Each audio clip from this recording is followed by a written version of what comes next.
Welcome to CSIS Online. The way we bring you events is changing, but we'll still present live analysis and award-winning digital media from our Jacquelyn Ideas Lab. All on your time, live or on demand. This is CSIS Online.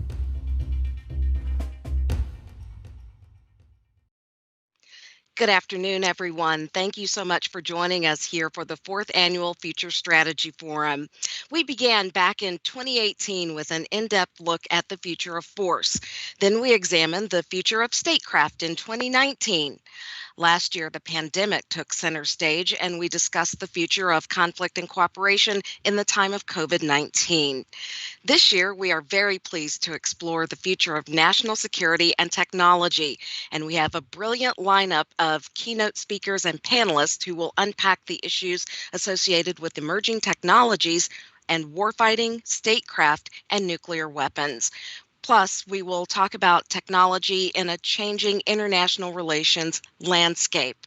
We'll wrap things up on Wednesday with a war game that explores the domestic relationship, or the relationship, I should say, between new technologies, domestic policies, conventional military capabilities, and nuclear threats. At the heart of all of these discussions is our goal of connecting national security scholars and practitioners. CSIS is thrilled to co-sponsor the Future Strategy Forum with the Johns Hopkins SAIS Henry A. Kissinger Center for Global Affairs. Bridging the Gap also works with us and supports the private graduate student sessions associated with our forum.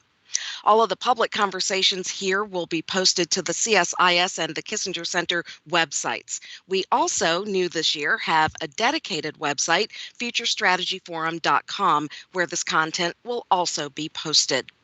And now, I am very delighted to welcome for remarks Dr. Frances Gavin, Inaugural Director and Distinguished Professor at the Johns Hopkins SAIS Kissinger Center for Global Affairs. Frank?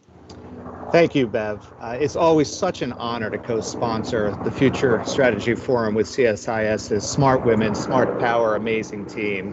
It's such a joy to work with Beverly Kirk, Christine Brazou, and Alexis Day, who've worked tirelessly to put this extraordinary event together. I'd also like to thank Jacquelyn Schneider, Hoover Fellow at the Hoover Institution, and her team for hosting her famed cyber war game as part of the FSF programming this week. And I would especially like to thank the Kissinger Center's Diane Burnaby for her inspired work on this event. She's been amazing. Now, this year's conference focuses on an especially important set of issues, the nexus between technology and national security. From technological advancements in unmanned systems, to the application of AI to nuclear weapons, and to emerging vulnerabilities in cyberspace to outer space. New and emerging technologies are changing national and international security landscape in profound ways.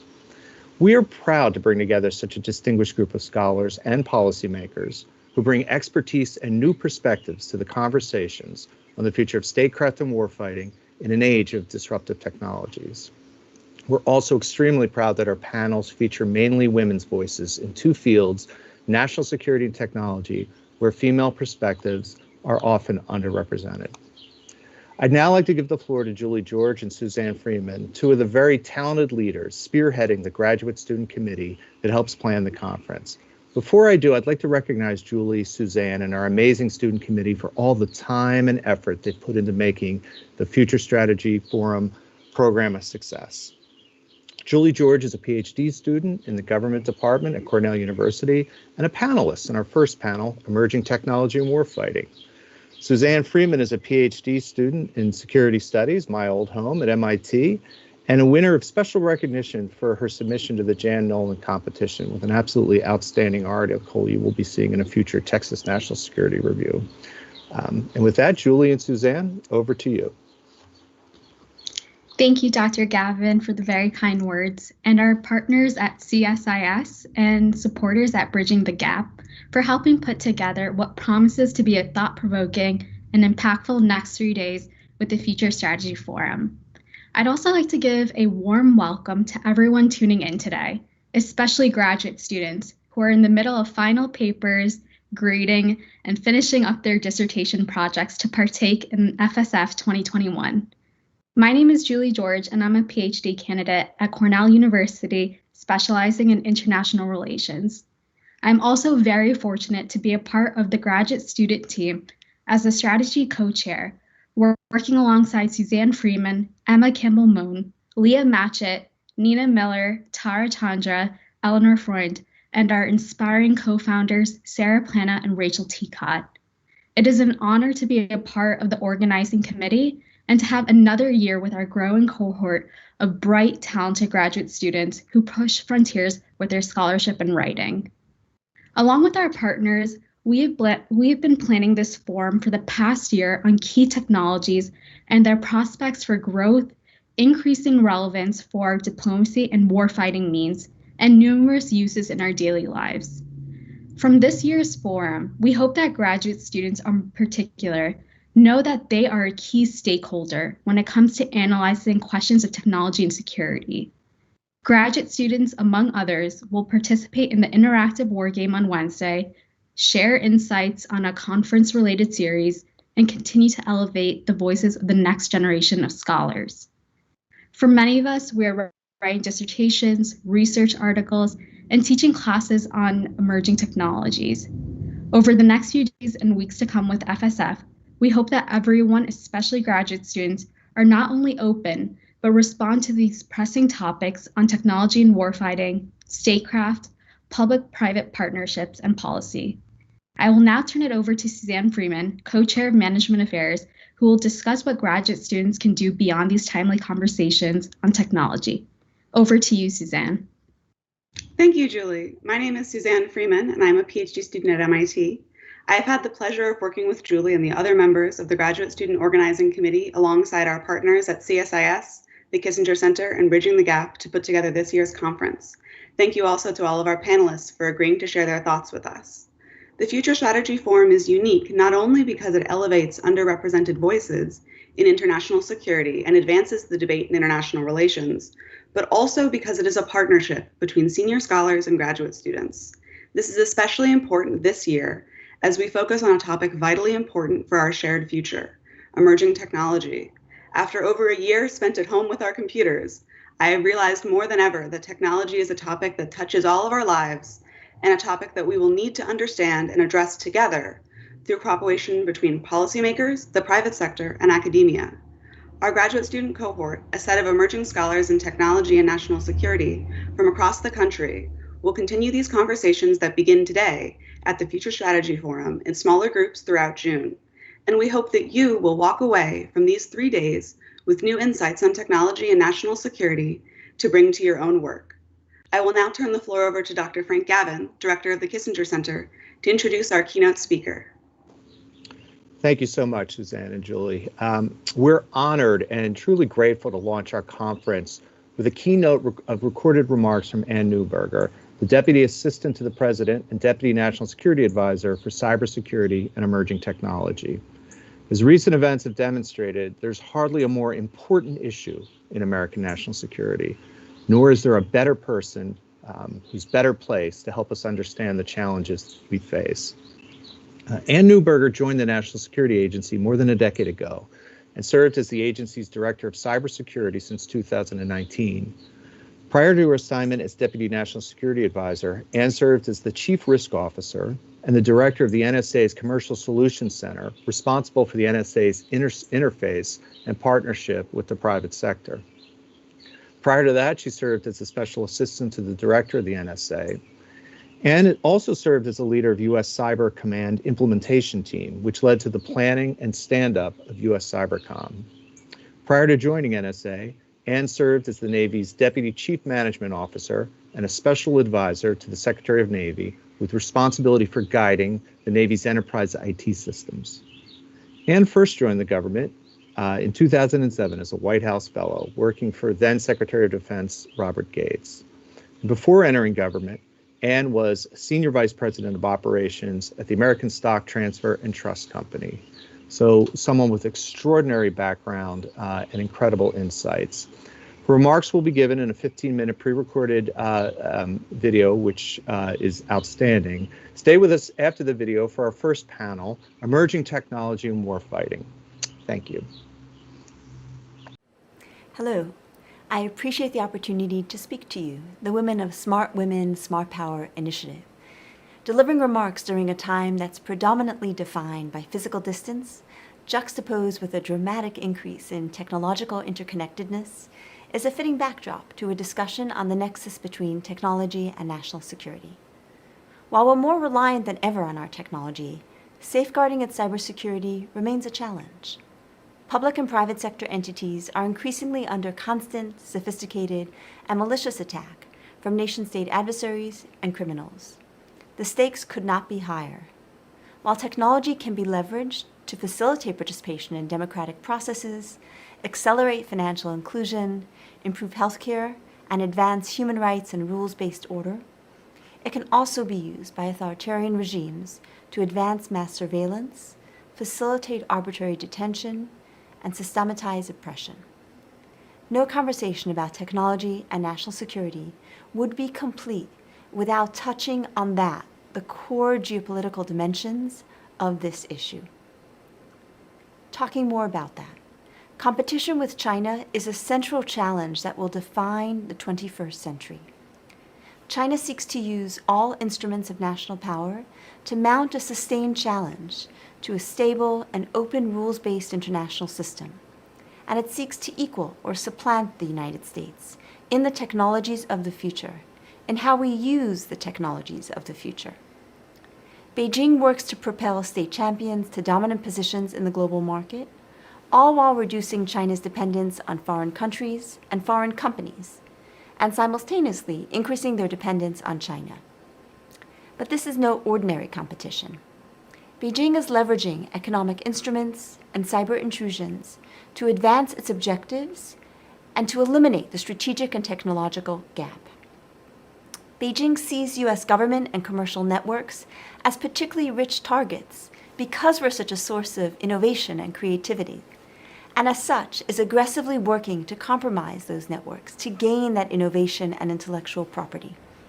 The stakes are tremendously high if China succeeds in its efforts. Beijing can garner military advantages. It can use its technological power to bring other nations, coerce them, or even undermine their political independence. And Beijing can use outsized influence to write new rules and standards in ways that are difficult and counter to democratic values, American interests, and the interests of our democratic allies. So how do we approach this challenge? Cybersecurity is a national imperative. In the work we do on cybersecurity, on technology and national security, and the National Security Council, these geopolitical realities and the nexus between technology and its impact on national security touches everything we work on. At its core, cybersecurity, or protecting networks, devices, and data from unauthorized access, use, manipulation, theft, all while ensuring the integrity and availability of information are a prerequisite to security and innovation. So that's the textbook definition of cybersecurity. What it really means to all of us as we think about it is that cybersecurity is an economic and national security imperative. And combined with ingenuity, it's the foundation on which global innovation is built. I'll take a few moments to describe how the Biden administration is advancing our national economic security interests by safeguarding cybersecurity and fostering innovation. Our approach can be summarized by three complementary, mutually reinforcing lines of effort. First, modernizing cyber defenses. Second, returning to a more active role internationally. And finally, ensuring America is better postured to compete. I'll briefly touch on each of these efforts. First, we're modernizing cyber defenses to really build back better from some of the recent incidents and the lessons we've learned over the last decade of what's needed in cybersecurity. We need bold and immediate innovations and investment. We need to raise the bar of essential cybersecurity practices and continuously look for opportunities to do more. The world of evolving and emerging technologies is increasingly interconnected, and as connectivity increases, security concerns do too, as does the increased possibility of attacks and networks on interconnected systems. We must, among other things, rapidly and substantively improve software supply chain security Too much of our software, including critical software that has control over systems or control over identity and trust, which is the root of our systems, is shipped with significant vulnerabilities that our adversaries then exploit. This is a long-standing, well-known problem, and we've kicked the can down the road for far too long. We must leverage the purchasing power of the federal government to jumpstart that market and drive the market so that security is built into software more from the beginning. Security can't be an afterthought. We don't buy a new car and only then decide if we want to pay for seatbelts and airbags. Our efforts will pay dividends outside of the federal government because much of the software the government buys is the same software that schools, small businesses, large businesses, and individuals buy.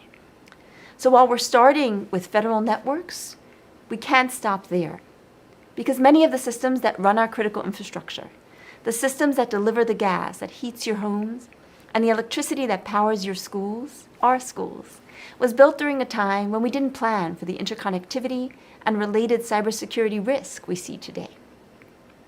Most of critical infrastructure in the United States is in private sector hands, so we need really creative partnerships with the private sector to make substantive progress on cybersecurity.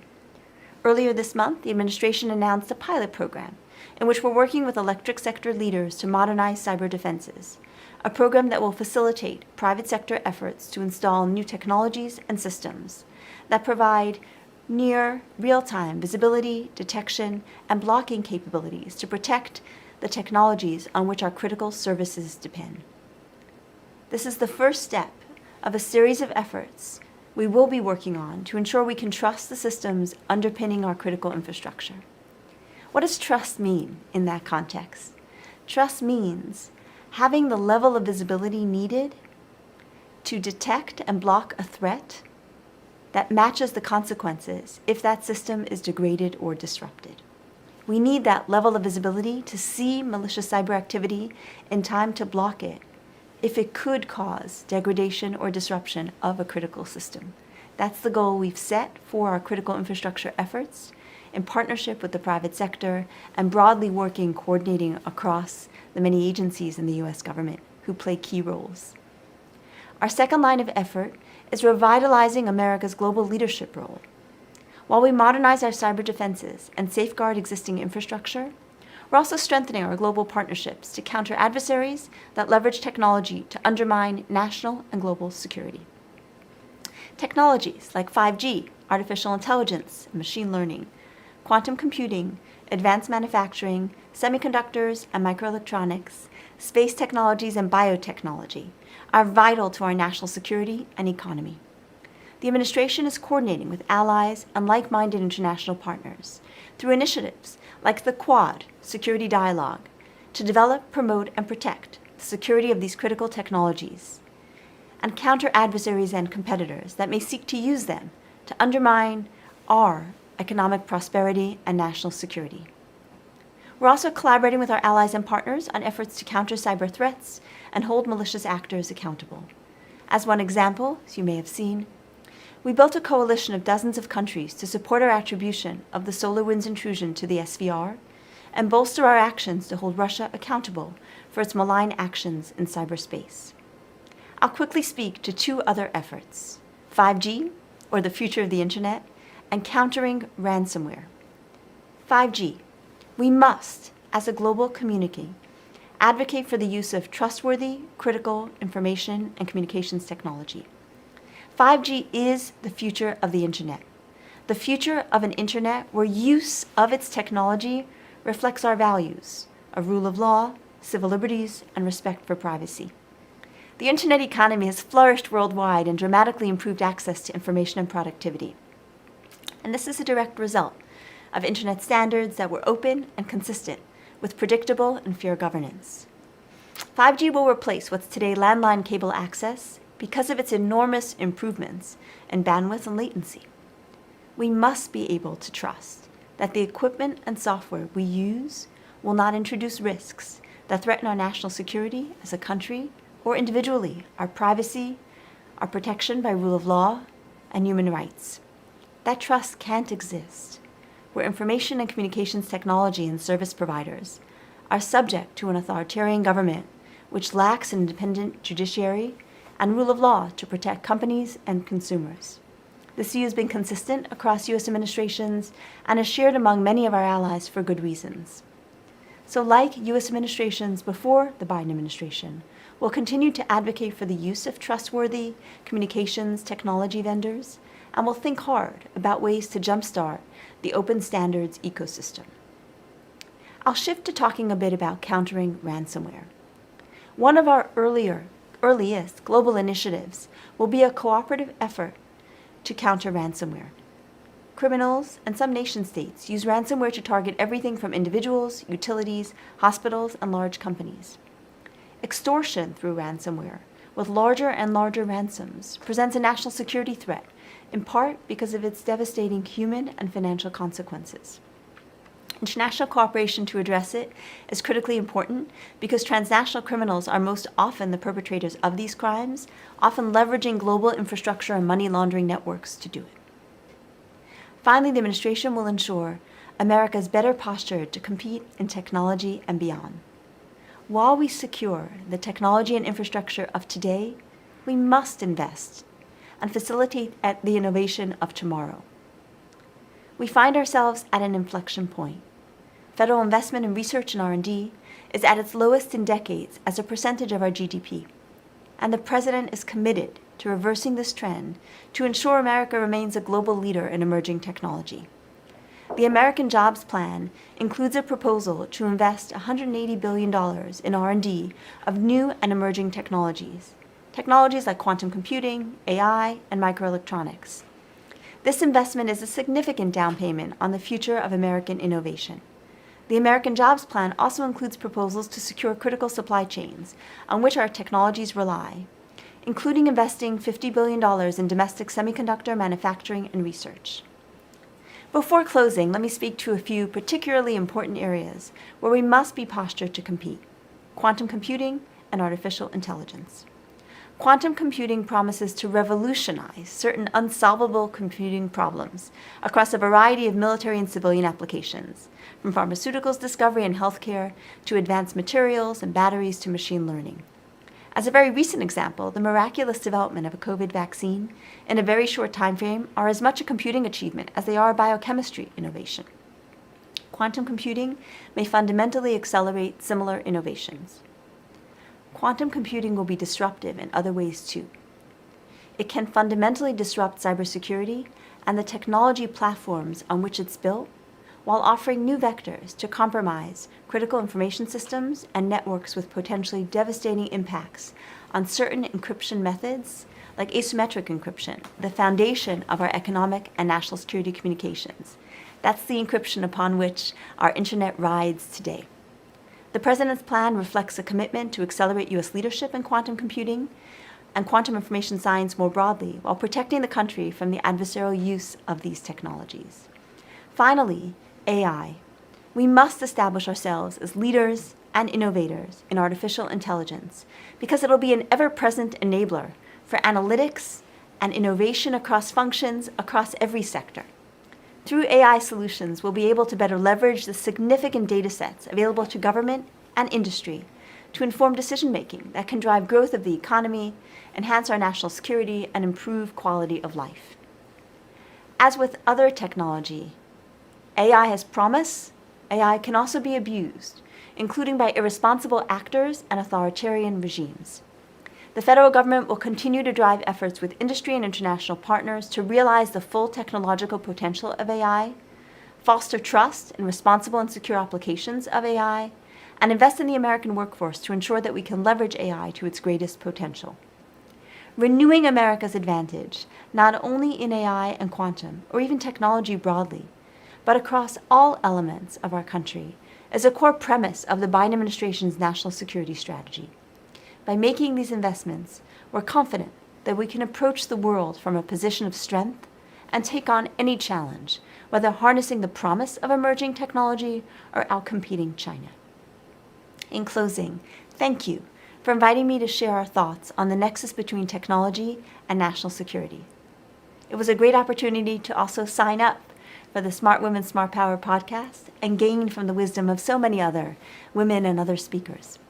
While I regret I'm unable to join you in real time, I look forward to benefiting from your discussions and to meeting many of you sometime in the future. Be well and take care.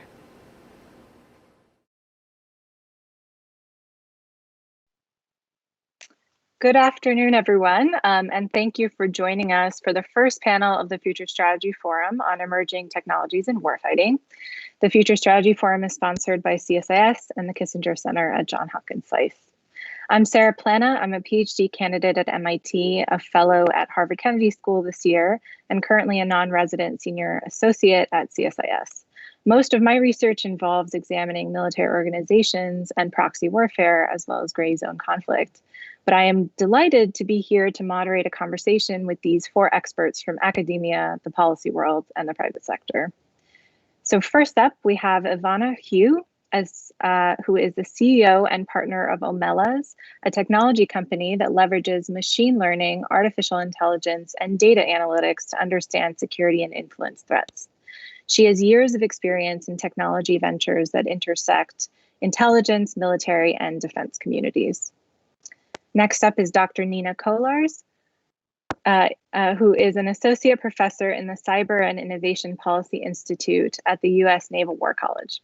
Dr. Kollars has served as a fellow at multiple military institutions and on the Cyberspace Solarium Commission, and her research focuses on cybersecurity, future warfare, information operations, and military innovation.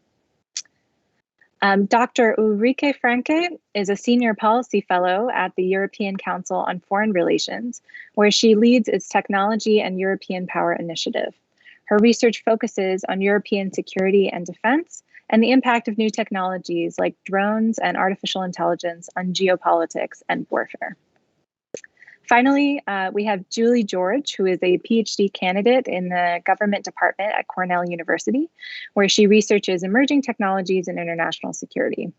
Her dissertation examines the proliferation of emerging tech and its impact on the probability and nature of conflict and cooperation in the international system. So thank you, everybody, for being here today. We will start with a discussion among our distinguished guests and then take audience questions. So just before we start, a quick reminder, you do not have to wait until the Q&A portion to submit your questions. The form to submit questions online should already be live on the event page at csis.org. So please submit your questions while we start our discussion. So I wanted to start with a broad question for all the panelists to launch our discussion today. Op-ed pages are awash with discussions of a number of cutting-edge technologies being developed with possible uses on the battlefield. But I wonder, from your vantage point, what are the top 1 to 2 threats from emerging technologies that the US military or foreign policy apparatus should be prepared to meet in the next 5 to 10 years, and why? So let's start with Ivana. Great, thank you for having me. My top 2 threats, the first is really about, it's not even actually about technology itself, because what I like to say always is that the problem is not really about whether or not we have the technologies, but it's about how we're actually adopting them. So it's not just about, about defense acquisition, but it's also just about, how do we actually look at technology as a tool for us to get to the mission outcomes that we want, rather than, saying, hey, I just want AI because it's a cool thing to have. But it's like, no, the reason why you want AI or quantum or hypersonics is to get to, X, Y, and Z mission outcomes. And my second top threat is sort of related to that, which is the people problem. I think we need to do a much better job fostering and developing the people that we have within a DoD, and better, empower them to think about, hey, what can I actually do as a team player to contribute to this mission, rather than constantly thinking about sort of being risk averse and not really being called out, and having some of the perverse incentives to not take risks.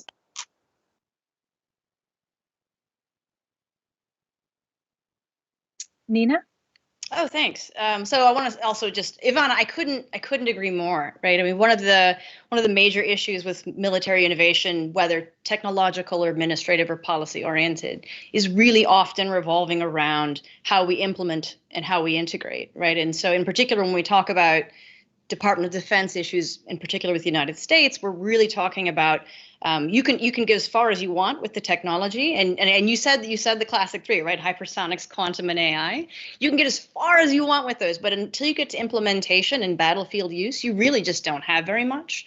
And so really so much rides not just on can we make it fast enough. In fact, if you think of the history of the Department of Defense, the United States, the technology developing it all by itself has almost never been the problem, right? So that's the Mars rover shows us, right, that the technological issues are never really the problem, but it's really about how do we want to implement it and how do we want to restructure the military to make that happen.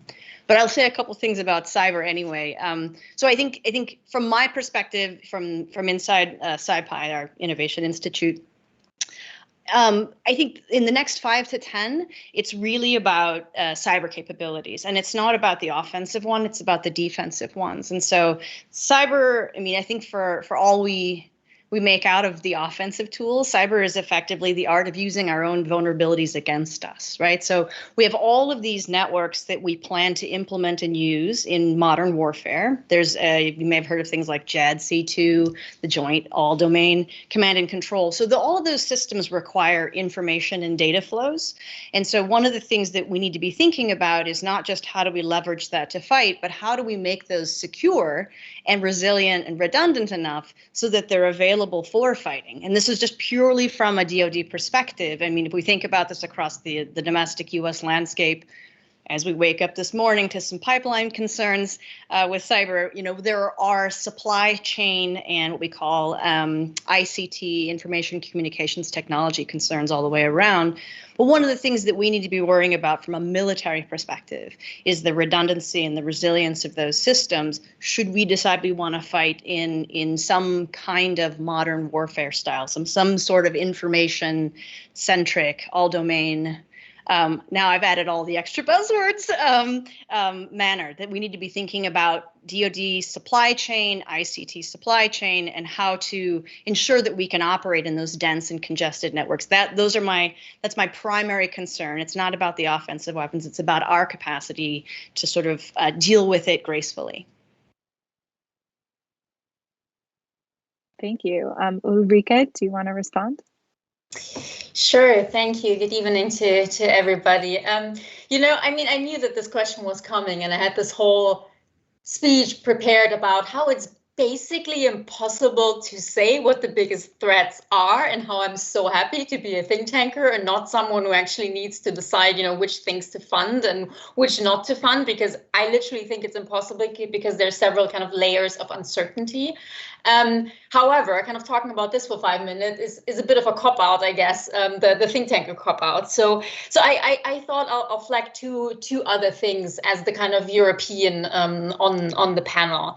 And the two things I want to flag is that one thing I'm concerned with, you know, the increasing use of, let's call it emerging technology in warfare, is that the transatlantic allies aren't doing this at the same pace and with the same kind of urgency, and they don't approach it the same way. And so one thing I worry, or at least, you know, look at quite a lot, is the extent to which, you know, the US is basically saying, you know, we want to do this, we're going to do all these fancy things. And many of the Europeans either do not want to do that, cannot do this for technological or financial reason, or aren't just not there yet. There's also kind of a question of speed. And so that's, I think, something that we need to keep an eye on. I mean, you could argue that this is a bigger problem for the Europeans than for the Americans, because the Americans can do things alone, which is fair enough, but the US tends to not want to do this. So I think the US also should care about interoperability with the allies to some extent. But yeah, so that's something I would flag as something we need to keep an eye on.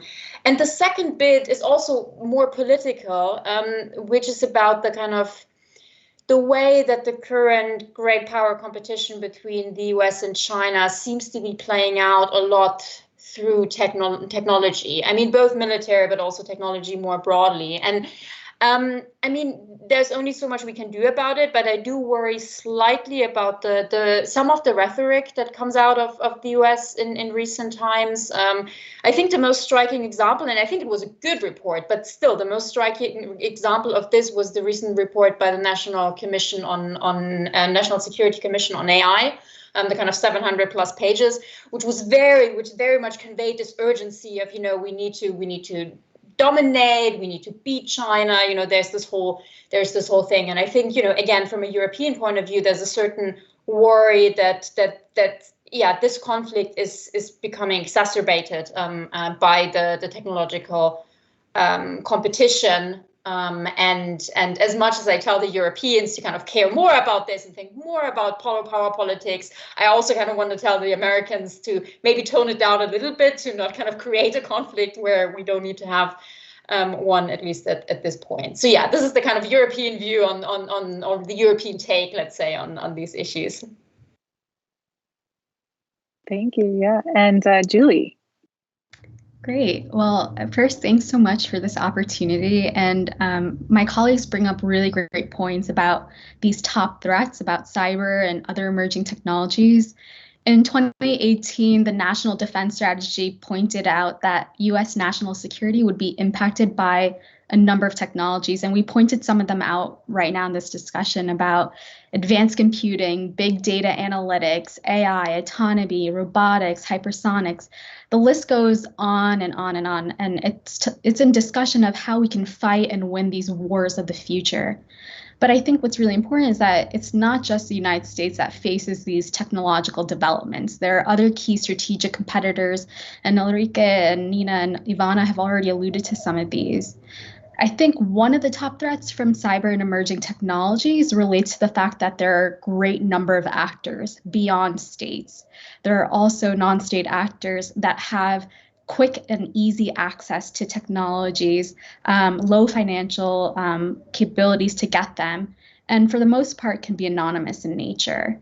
And the latter part is due to the attribution problem. But these threats are distinctly different from other emerging technologies because of speed and connectivity and the sheer amount of data, which is unlike other periods. So I think when we're thinking about these top threats, we have to think about who are the actors and the pace of these technologies and how we can further bolster our defense, as Nina has mentioned. So these comments are so rich, and hopefully we can get at least a portion of each of these amazing points from everybody. I wanted to launch in a little bit to the idea of, if you had to prioritize which emerging tech capabilities you would integrate into the US military today, which ones would you? Why? And I think getting back to Ivana and Nina's points about exactly what the envisioned use would be, how do you envision those emerging techs would actually impact mission outcomes and achieve mission outcomes?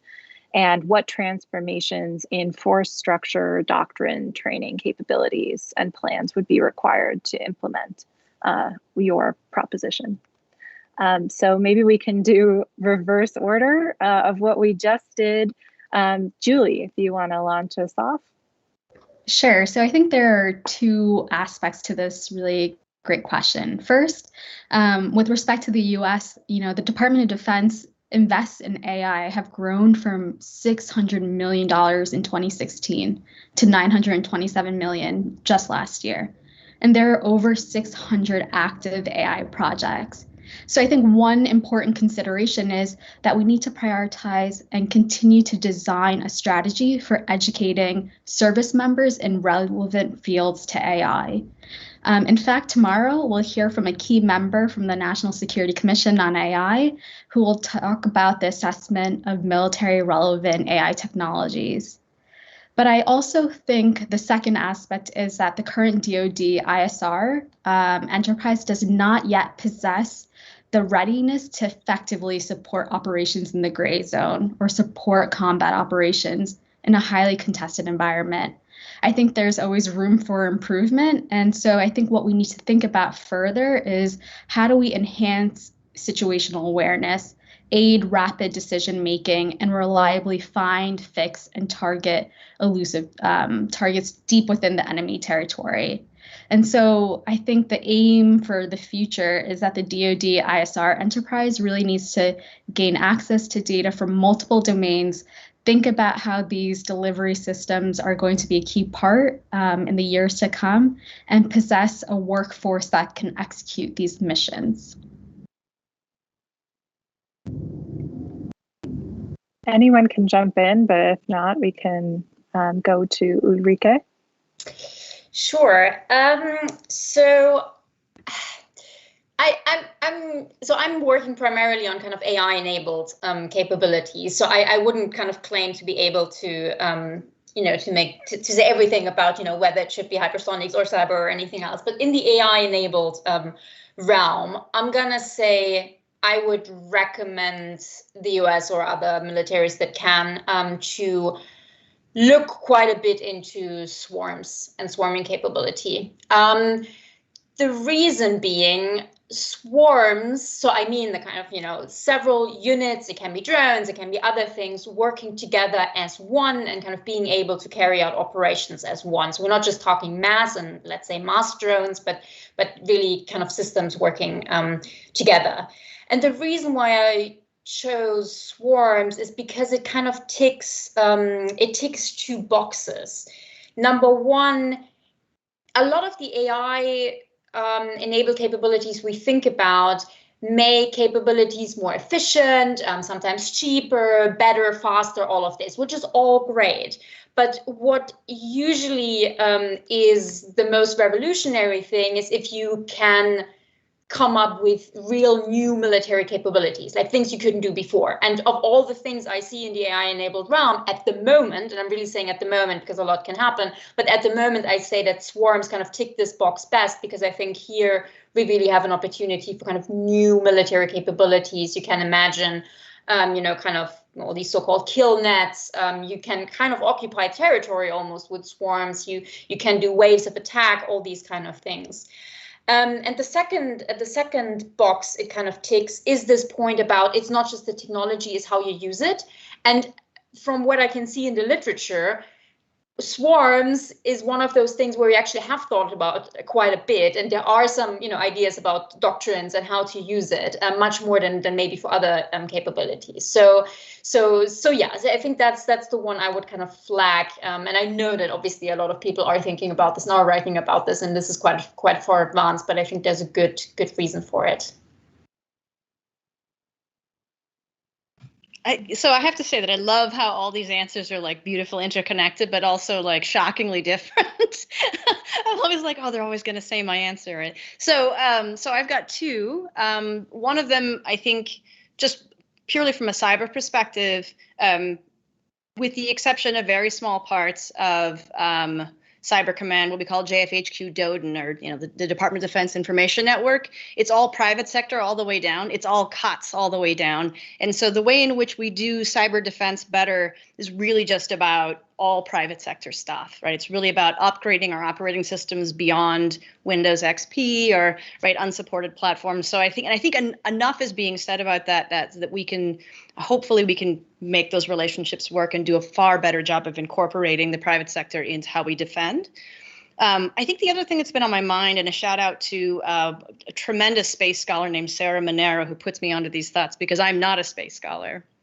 But one of the things that I've increasingly worried about is the redundancy and resilience of our electromagnetic spectrum, right? So our capacity to, in particular for military purposes, PNT, position, navigation, and timing. So thinking about alternatives and redundancies to GPS, to the way the military understands where it is and where it's going, the way our assets understand where they are and where they're going. Those are all based on a very few uplinks into space. And so I'm really thinking about getting either land-based redundancies for PNT or finding other ways to become slightly more independent. The Chinese are, in particular, are putting a lot of money into space.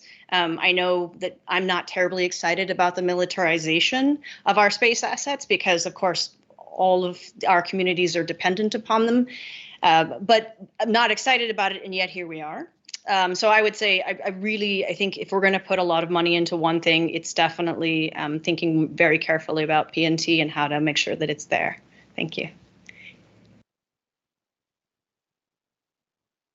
Ivana, do you have any responses? I can add to that list, but the two things I want to say are super unsexy. So the first is I want to talk about data cleaning and processing, because I think it really ties into something that Ulrike actually mentioned, which is the interoperability aspect of it, which is that we spend so much time and effort doing data cleaning and processing. And because of something actually mentioned that Nina mentioned, which is the fact that a lot of the tools that we're using are COTS and they come from the commercial world. Everyone has their data in different format, and then so when we try to combine them together into all source intelligence, it just becomes this like giant gobbledygook, right? And then not to even mention like how do we go from the unclassified side into JWICs and vice versa. And so I think there definitely needs to be actually a set uniform standards for data formatting.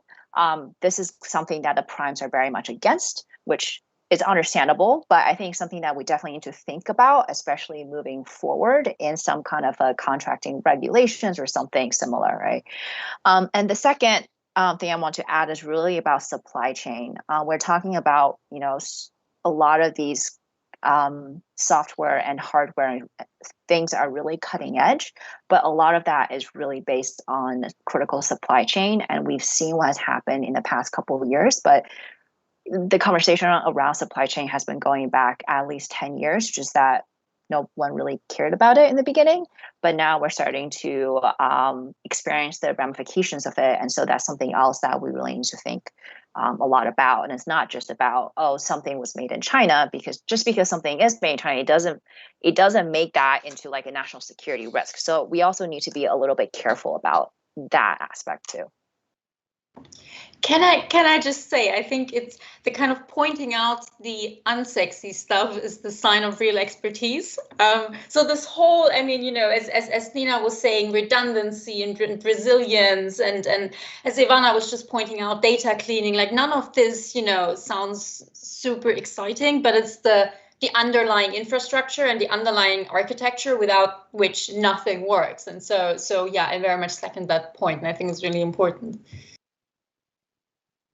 I think in a lot of comments that we've received already, there's this theme about the private sector for obvious reasons. And so I'm wondering how you all think about the role of the private sector in defense related emerging technology integration, acquisition. What are the ways in which the partnerships, public-private partnerships, have worked well in the past? What are ways in which they work not so well, and how do you envision any sort of changes to those partnerships in the next few years? Anyone who would like to tackle it? I have a back of the pocket, and again, the answers that each of us come to are going to depend on the particular technology we're looking at, and so my answers aren't anybody else's answers. But one of the key problems in cyberspace defense, and even just looking at the attack spectrum, is that the vast majority of those attacks are happening on the private sector, and the defenders are first and foremost private sector actors. And so we often talk about public-private partnership in cyberspace.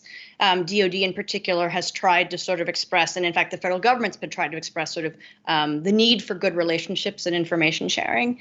But the reality exists that the private sector has many reasons not to trust the U.S. government, or even sort of just governments overall. And so one of the things that really needs to be done to sort of facilitate that interaction is for government to bring something to the table that it will benefit the private sector. And I don't mean this in a way sort of like, the private sector does make money, and that's its bottom line. But there seems to be an inability to understand and I don't know if empathize is the right word, but sort of just understand what the role of defender is in the private sector and why they are reluctant to share, under the conditions under which they'd be willing to talk about and work on the problems together. So at this point, it's just understood as a one-way valve. They give information to the government, and then the government takes it and doesn't say anything or doesn't warn them. Cybersecurity defenders spend a lot of time analyzing all this raw data that Ivana's talking about, tons and tons of raw data. When they build out that intelligence, they're ready to tell a story. And when they pass it over to the federal government often just takes the story and wanders off and doesn't then participate in the further enrichment or the development of understanding that all these individual defenders need to know so that they can defend themselves. And so I think just helping them understand the private sector better, what it does and why that respect between parties is important. I think we would do a lot better if we were more careful about that. I wonder, Ivana, from your vantage point in the private sector, and a lot of your experiences even in the nonprofit sector might be useful insight here as well. Definitely. So I would say I have two almost contradictory answers to that. The first is from a private sector perspective. I mean, I work mostly in computational propaganda, and I can tell you that I really wish that we had more guidance from the US government, because it is really strange to be a private sector company and thinking, well, information warfare is really important, right? But when you ask government customers, what are your metrics of effectiveness and what are your metrics of performance? They're like, we don't know. Why don't you go and figure it out? And so it's very strange to be like, oh yeah, I'm just like startup that like can do a lot of really cool stuff, but I'm also weirdly like making these operational decisions because those decisions have not been made for me. Right? If you look at the joint IO doctrine, that was really only finalized a few years ago. And so for a lot of us, it's that very strange line that we have to balance of how much do I want to influence this field and how much confidence do I have in my own expertise, while also respecting the fact that I'm never going to be as operational as people who are downrange in Niger or in wherever around the world who are living it every single day. But they unfortunately just don't have the years of policymakers in the US, right? And same with sort of that data cleaning aspect of it is that it would actually be a lot more useful for the private sector if the government said, hey, here's the backend infrastructure that we have. And all the stuff that you're trying to build on top of it in terms of your machine learning models and things like that, it needs to fall within this infrastructure. Because right now we don't have that. So what we end up doing is we have to go to all the primes and say, hey, what's your format? And what's your format? And what system do you guys use? Right? And I think that is something that needs to be talked about more. But then on the flip side of things, and going back to something that Nina said, is absolutely right. Like a lot of times, you give data to the US government and then you never hear anything about it. And even from someone who, like, I care about the mission and the impact. And it's really weird to send data and be like, well, I don't know what happened to that. Like they could have caught a terrorist with that, but I wouldn't really know. And so how are we supposed to empower our employees to work long hours and to, collaborate with the government, especially in the cyber world where you have that very strange mix of like activist people with like the patriotic people, and you're trying to navigate through all of that. If I can maybe come in on this, because this is absolutely fascinating to kind of hear the view from the private sector, because one of the things I've been thinking about a lot is, and actually that I worry about, I think, this relationship between the state and the private sector is going to become so much more important and so much more difficult in the future. And something I worry about is whether private sector or kind of nationalism of those working in the private sector can become a strategic advantage for some countries. So what I mean by that is that I think, in America, there are lots of kind of very big American companies that say, and I think also feel that way, that there are international companies, not primarily American companies. Of course, although of course they also work with the American, with the U.S. state. That may not be the case in other places where, you know, the private sector may be seeing itself much more in the, as being part of the state and you know, being part of and seeing its role as kind of building up the state's power. So basically, I kind of worry that something that we don't like, namely, you know, kind of very strong nationalism, is actually a comparative advantage for countries.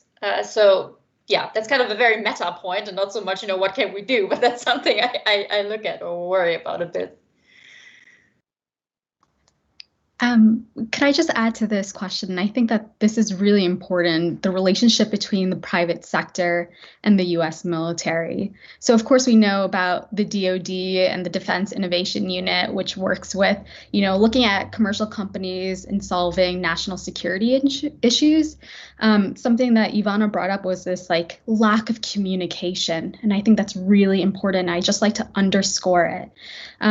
For example, I think many of us know what happened in 2017 with Project Maven and how there was backlash from some Google employees regarding its objectives and its intended uses. And, you know, it used computer vision algorithms to look at this imagery, tons of data that military and civilian analysts would look at. But I think that Google is not the only company that is working with these contracts. You know, we have Microsoft, Amazon, smaller companies. But I think there are two lessons that we can take away from this. And one, it's about making sure that transparency is the most important, especially working on these multi-million-dollar projects.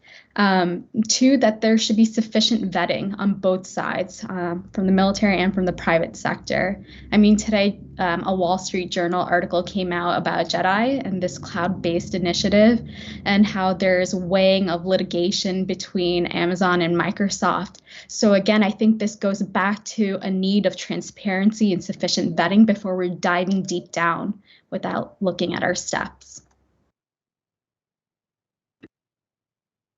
So turning gears a little bit to my final question before we open it up to, we are getting so many questions, which is fantastic. We've talked a lot about, from the US angle, we've touched a little bit on our allies in Europe especially, but I'm wondering your view on the ways our adversaries are incorporating emerging technology into their warfighting plans or capabilities. How should we be thinking about it? How should the US military be thinking about it? How should the US foreign policy apparatus more broadly be thinking about how, I'm thinking specifically of China and Russia, which I think has come up a couple of times at this point. Where do they wish to go with these capabilities? And especially I'd be curious to hear what challenges you see China and Russia stumbling across already, given that we've talked at length about some of the challenges the US is facing. I'm certain that they're facing some of their own too. So whoever would like to jump in. Let's go to Ulrike, let's say. Go for it. I mean, my honest answer would need to be I don't know. I mean, there are I mean, especially in the US, there are a lot of really good people who look at what China is doing in this realm. And I think, I mean, you know, I'm just basically consuming this research, and I find it very difficult to judge, you know, between those papers that basically say, oh my God, they're doing this, you know, massively, and they're investing a lot and really advancing, and look at this cool thing that they developed, and others that point out, you know, all the difficulties that, of course, they share and where they may not be as advanced. So I don't think I have a good answer, to be honest. I think we're all, what is obviously needed is the research and the attention being paid to what adversaries are doing. I have to say, again, from a European point of view, I worry slightly that we don't do this enough and very much rely on the kind of research that's being done by the US. And the US tends to look primarily at China. And, you know, again, from a European point of view, maybe we should also pay attention to Russia or other actors. But yeah, this is more something for the Europeans to consider. But I don't think I have a great answer, so I'm going to stop talking and hope that the others have something more interesting to say. I would like to offer just a follow up to Ulrike's point about the United States tends to outrun its partners and allies when it comes to technological development. And if you look at who the United States thinks its primary adversaries are, those are not anywhere near US territory.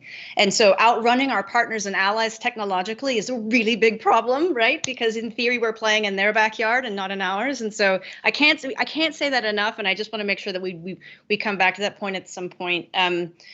Speaking to our adversaries' capabilities, I guess to the degree to which defense departments match and mirror each other, right? The sort of one-upmanship or the sort of the unfortunate spiral. I'll have to say that more computer chips and more interconnectivity is more vulnerability. And so the more we talk about the integration, if you want to talk about the Russians or the Chinese or the Iranians, the integration of newer, better, faster, you're also introducing boatloads of vulnerability that require all the basic things like software updates, regular maintenance, right? And those are all vulnerabilities. So, we've given ourselves this headache, but insofar as our allies take on, our partner adversaries take on this challenge too, they're giving themselves vulnerabilities as well. So maybe that's heartening. I'm not sure. That's all I've got. It's a good reminder, adversaries are not always, the most perfect adversaries, let's say. Julie, go ahead. Yeah, absolutely. I think one way to cut at this question, and I'm sure there are a number of answers, is that I think intelligence, surveillance, and reconnaissance are major ways that our adversaries are incorporating emerging tech. And so when I think about China, I'm thinking about the advancements that they're making in language and facial recognition technologies, which are being integrated into their networks. And of course, this could be used to counter espionage or aid military targeting. But of course, this is not just with China. I mean, there are other countries like Russia. Putin has made this famous comment that whoever becomes the leader in AI will become the ruler of the world. And so I think that, Russia has really tried to close the gap when it comes to artificial intelligence. They released a national strategy that outlines 5 and 10-year benchmarks for improving AI overall. And they want to robotize 30% of the country's military vehicles. So in terms of challenges, I think that we need to look at the sheer cost of these emerging technologies. And second, the proof of concept. In the case of Russia, military spending dropped by 20% in constant dollars in 2018. With China, the Made in China 2025 initiative shows that they also want to advance in these emerging technologies, but there's limited information. So I think we'll have to wait and watch to see which emerging technologies actually are proven over time. Can I jump in on here?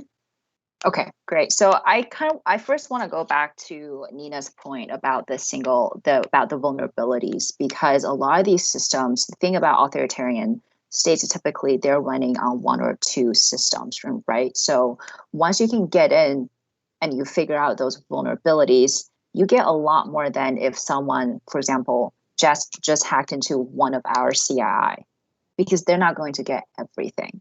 And so that's just something to consider. The second thing that I want to actually talk a little bit more about is we tend to think of China and Russia and Iran as adversaries, like we silo them off. But if you look at the China-Iran security deal that happened a few months ago, or if you think about the reason why Russia can't spend as much money in military R&Ds because their economy, it just doesn't allow them to do that. But what if they partner with someone like China, who does have the money, right? While Russia has the influence. They have the former Soviet republics where there are still a lot of people who are loyal and want to go back to that Soviet empire, essentially. And so what if we can connect all of what if they can connect all of those dots? And what can we do in terms of red teaming that scenario ahead of time and getting ahead? Because I do think that is something that they're considering. If you look at the activities between the Chinese foreign minister and the Russian foreign minister in terms of the number of times that they met each other in the past year alone, right? That is a huge spike from even 5-10 years ago. So I think that's one thing to consider. And then my final thing is the fact that if you look at, I've written a lot about how China is sort of co-opting the international system in terms of having more informal influence in the World Bank, in a lot of these Asian development banks, et cetera. What they're really good at is basically saying, hey, if no one really steps up to the global leadership position in terms of regulating and normalizing ethics in AI and all of these things, then we're going to go ahead and do it, and you guys would just have to follow. And the US really has stepped away in the past 4 or 5 years from that position.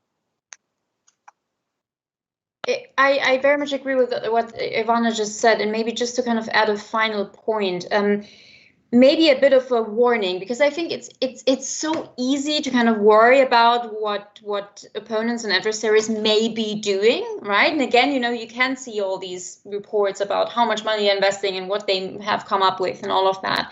But I think it's also really important for us to not get pushed into doing something that we don't want to do. I think especially when it comes to AI-enabled autonomy and lethal autonomous weapon systems, there's now this whole narrative about, we may not want to do this for ethical reasons, but the adversaries are already working on this, so we really don't have a choice, and so we have to. And I think we need to be really careful with these kinds of claims, because that's how you get into really, really terrible conflicts. And again, it may not even be true, because we don't know as much about what others are doing. So yeah, so that's as a bit of a warning to not get too concerned or hyped or whatever about what adversaries are doing, and lose sight of the things you want to do, but also you don't want to do.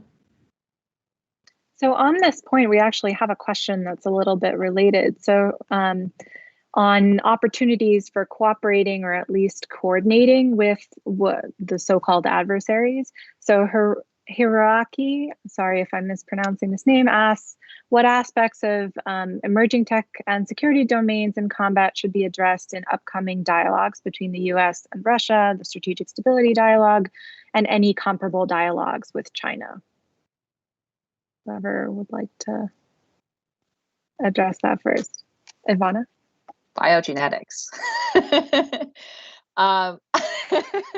I know it's definitely emerging technology. If you have asked the former CIA director, what was the biggest threat, she would have said CRISPR. But it is definitely something that's really concerning. China has taken the lead in terms of putting out a paper of how we should think about and regulate biogenetics. And it is actually really, really good. I think they released it 2 months ago or something.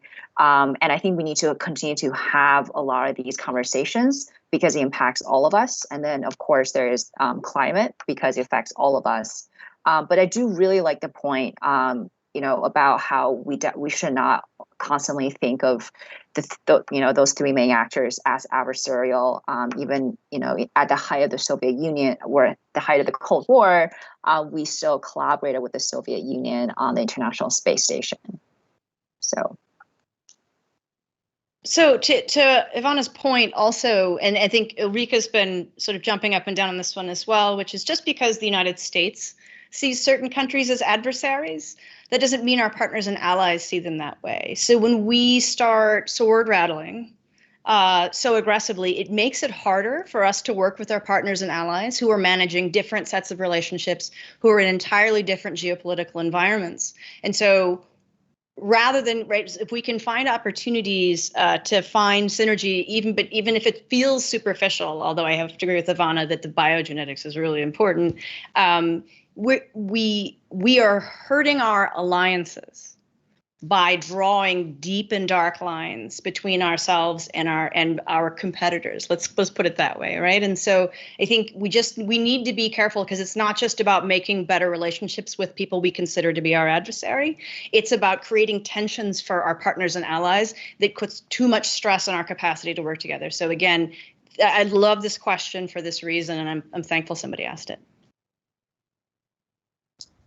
Julia. I just want to add to what Nina said about, we shouldn't just be thinking in terms of adversaries when it comes to emerging technologies. We should also be mindful of allies who are a key stakeholder when it comes to the development, governance, and regulation of these technologies. I think in a lot of discussions, we think of US and China as a bilateral competition dynamic or arms racing.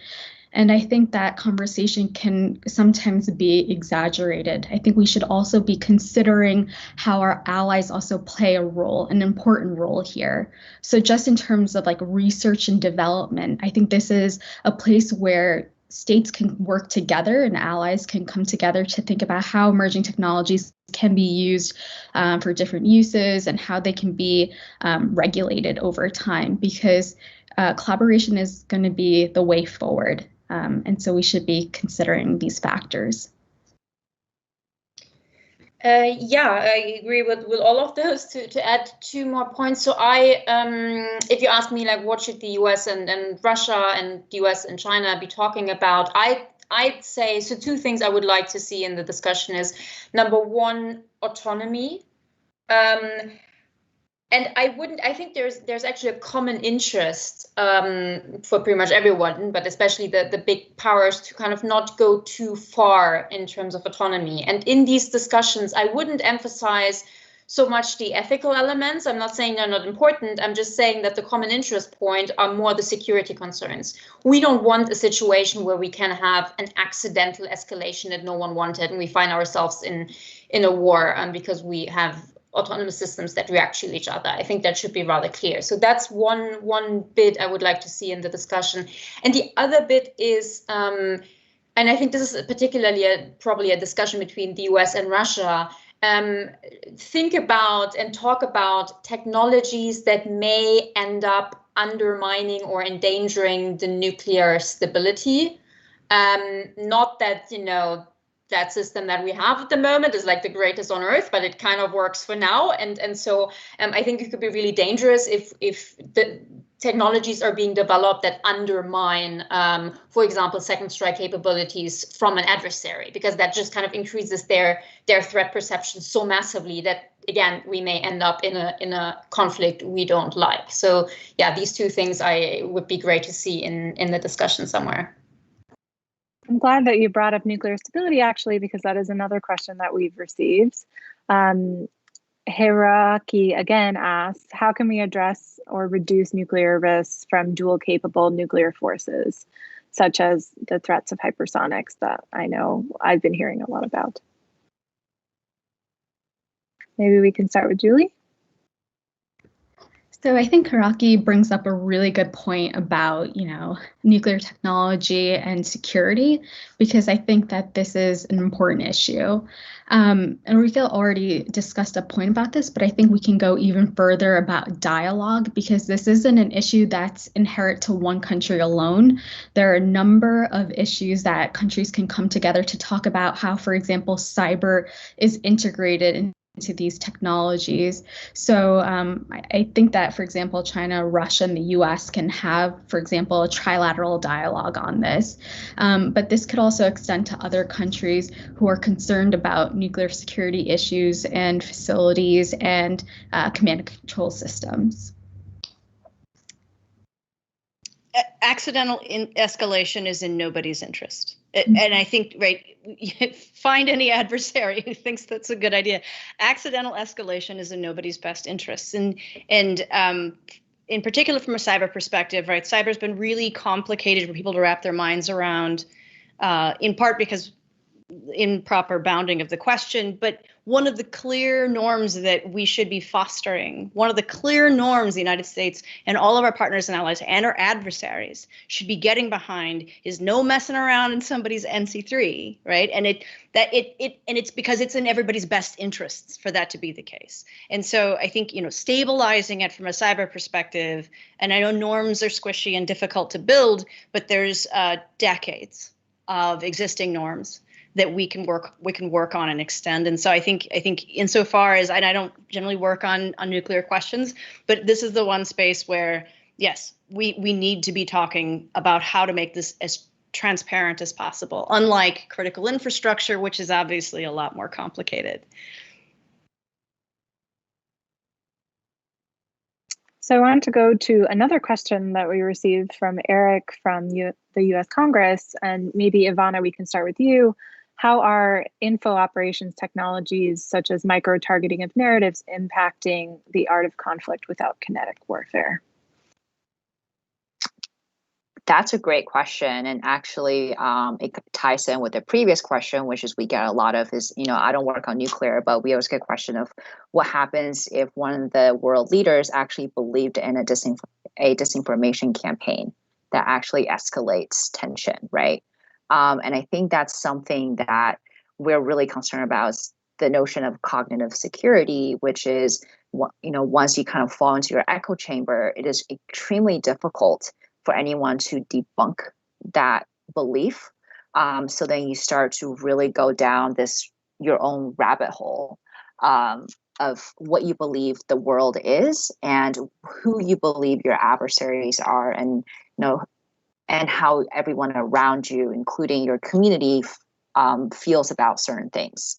And so we're seeing it increasingly, a lot of that's happening right now. And so these are no longer these like massive bot networks that are happening online, but rather something that's a lot more targeted, like what Iran did during the 2020 presidential election with targeting Democrat voters in key states, right?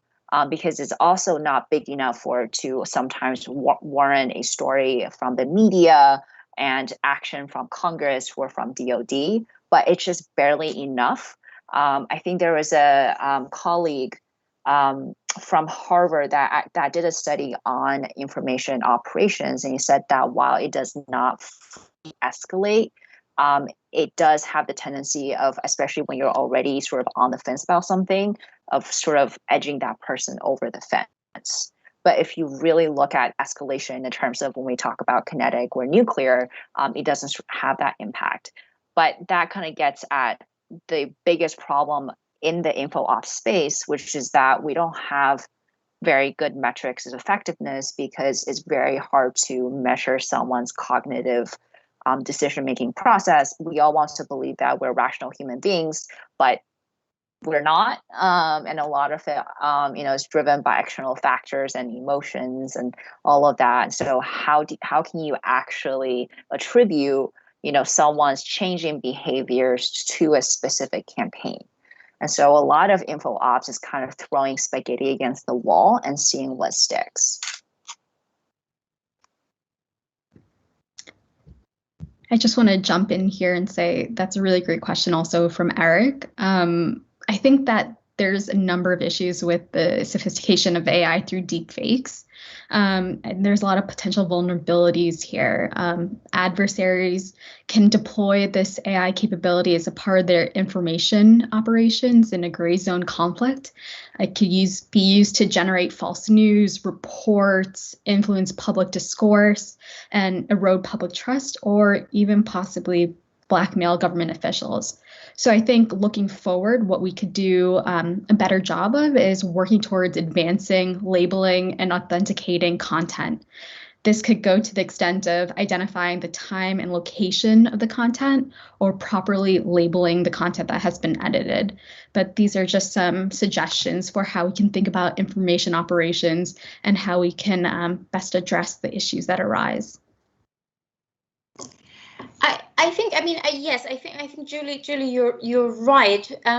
But I think that there's a certain danger, and of course this is a technology panel, so it makes sense that this is the way we're going. But I think there's a certain danger of seeing disinformation and, well, propaganda as too much of a technology challenge, which requires technology solutions. I mean, Julie is absolutely right that yes, tech can definitely help kind of debunk things, and that's very useful. But as Ioana just pointed out, the problem often isn't so much.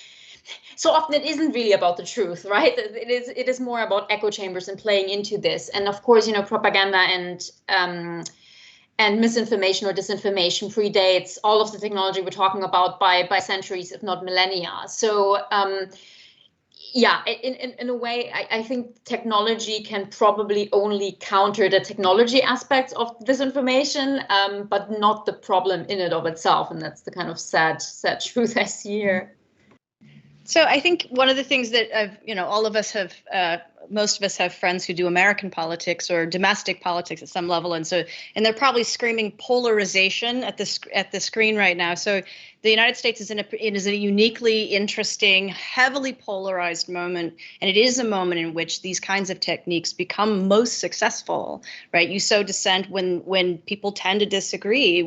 If by and large we tended to agree on something, you'd have a hard time convincing publics that they needed to do otherwise. And so we should remember that there's this social fabric problem underneath this technological volatility that we're seeing a lot of. I think one of the questions that we need to ask ourselves that I don't think I'm hearing clearly, and because we're thinking about DoD in this case, we're thinking about our respective departments of defense, is what is defense's role in this? And we know historically, right, the United States has had agencies, the United Kingdom has had agencies, right, that do this kind of work. And the question is, do we follow our Russian competitors down the rabbit hole, or do we want to do something other, right? Do we get down there into the mud and start playing information, disinformation, misinformation, poisoning information?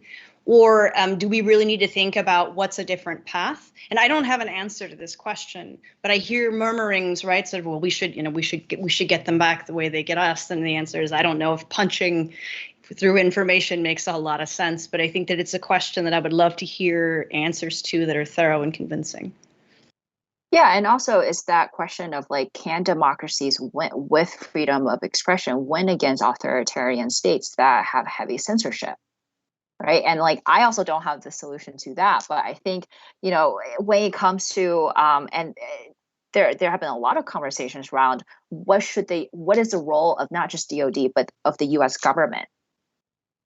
Or should we, because the US government is not a credible voice, like, no offense, like if you're trying to convince like some 12-year-old kid in Swat Valley of why the US is not bad when the kids just saw his dad or mom like being hit as by a drone, like we don't really have that credible voice. And so is it that we then take the DHS model and say, hey, we're going to give out grants to civil society works and nonprofits that do have credibility in the community to do these strategic communication campaigns?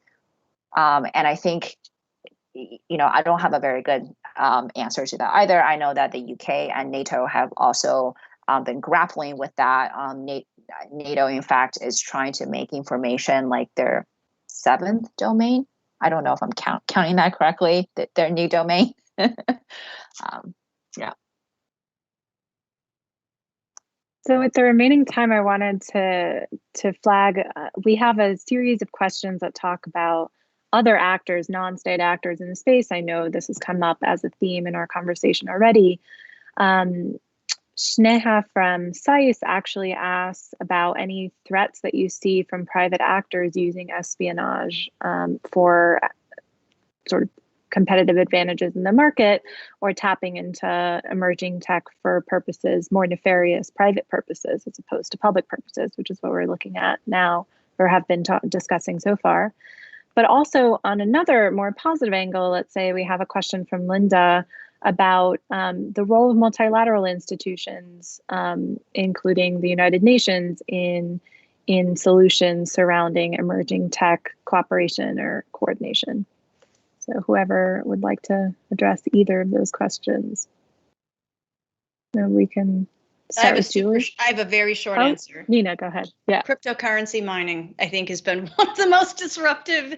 And I don't mean that this is legitimate. I mean the use of cryptocurrency mining technologies, whether it's non-state actors or state actors, right? I think it's a problem. I think that all of my defender brothers and sisters in cyberspace spend way too many hours on weekends trying to fight this back. And so I think if we're going to think about an area where non-state actors really are mucking up the works, it's definitely cryptocurrency mining. Okay, so maybe I can quickly jump in on the multilateral institutions questions. So I don't quite know about the United Nations. I mean, the United Nations seem to be blocked on many things, so I'm not sure I would necessarily go to them.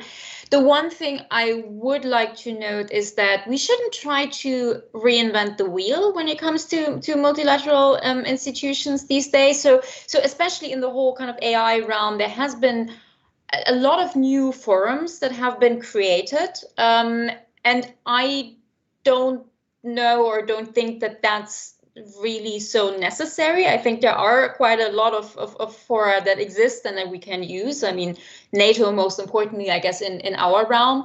And again, from a European point of view, I think it would definitely be preferable to use those rather than create kind of there are new alliances and new platforms and all kinds of things. So I don't think that yet another institution or group or alliance is necessarily the answer. Let's use those that we have. Just adding to what Ulrike said, I think that's really important. Per my dissertation project is looking at the number of IOs or international organizations that are concerning these various emerging technologies. I'm looking at AI and robotics and cyber, and there's just a proliferation of these groups, not just at the international level, but also at the regional level. And I think we should be mindful of the dialogue, the working papers, these discussions that are coming out about regulation and governance, and seeing what areas there are for collaboration and cooperation versus making more organizations and perhaps overlapping there. So I agree with Ulrike there. I think a really great example of how of a role that multilateral works can play in emerging tech is if you look at ICANN from the UN and how they monitor and how they regulate the use of DNS, right? So when we type in www.csis.org, I don't actually know if that's your website, but that nomenclature is actually monitored and regulated by ICANN, which is part of the UN. So I do think that when it comes to a lot of the, and this goes back to the previous question from a panelist about, what are some of the areas that we should actually collaborate with our adversaries on. So when it comes to climate and nuclear and biogenetics, like that's a great place for an IO to come in and say, hey, like we're going to agree on this, sort of like the Geneva Convention, right, on what we're going to be considered okay and not okay in terms of the application and how we do certain things. And then to the first part of the question, I think in addition to crypto, that Nina mentioned before, IS has been using drones for a very long time.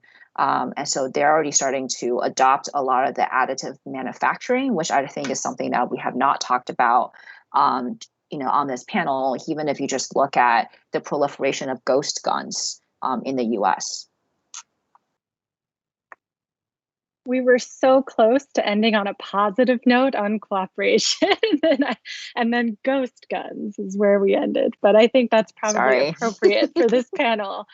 So thank you all of you, all these distinguished panelists, for giving us so much to think about.